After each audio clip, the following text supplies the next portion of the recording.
Good morning. Thank you guys very much for inviting us to share our faith story, in part in conjunction to kind of help kick off Pride Week for First United Methodist Church. We're really blessed, more than many of you know, to be able to stand here with you today to share our faith journey, because for a while we genuinely worried that our journey had hit a wall, an impassable and really disheartening wall, because we were gay. I was actually told to my face that I wasn't good enough, that I wasn't welcome by many churches who claim to be loving congregations of God. Now, I've always been a spiritual person, but I admit that that's a very hard thing to hear, and it's a very difficult thing to relate to for many people, I think.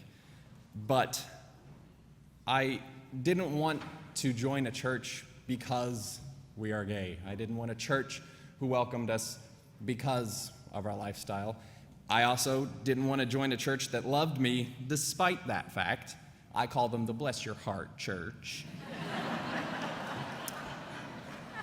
Congregations that are really righteous and disconnected, that welcome us even though we're gay, even though we're sinners. That's right, we love murderers and drug addicts, and you too. I don't need permission to be gay. I get that from Jesus. But I realize now how rich a faith journey can be when you are surrounded by people who think and believe like you and can take that walk with you. And that's what we found here at First United Methodist Church, an honest and affirming church that shares God's love for all, and not just some.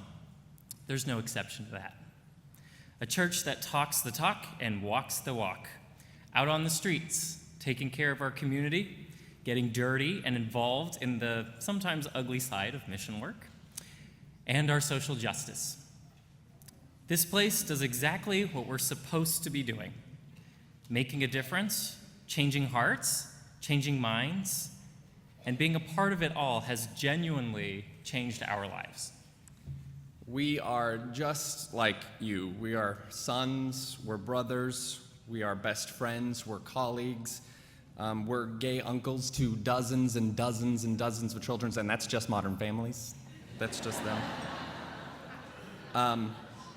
But we are in a loving and supportive and committed and long-term relationship, 9 years.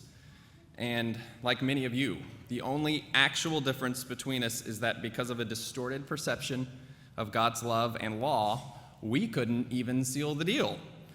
We couldn't get married. How unfair is that? It's a big token issue, but when you boil it down, it's absolutely ridiculous after 9 years, because proving a point of moral superiority was more important than doing what's right. But that has all changed now, thanks to some of the hard work from many people in this congregation. Tom and Robbie Osley are heroes among us, and Kathy and our pastoral leadership. They have done so much, absolutely.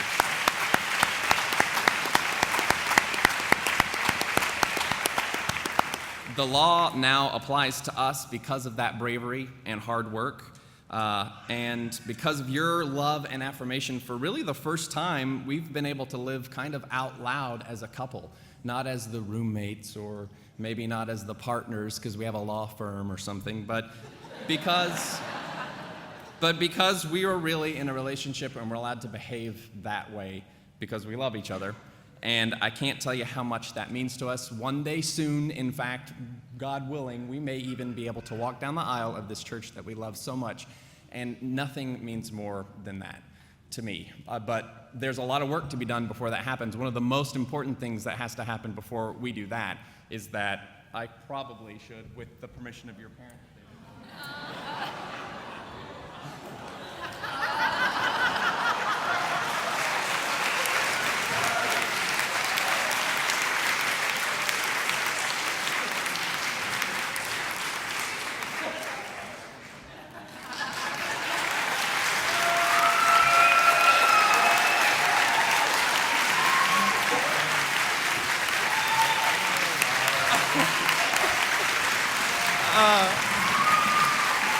I'm sorry.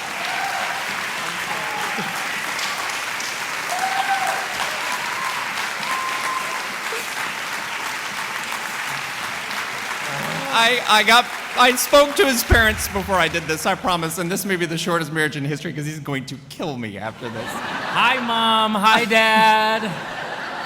We love you guys, and I cannot tell you what a difference you've made in our lives, and it's so important to us, and you'll never, never, never be able to understand it, but thank you so much.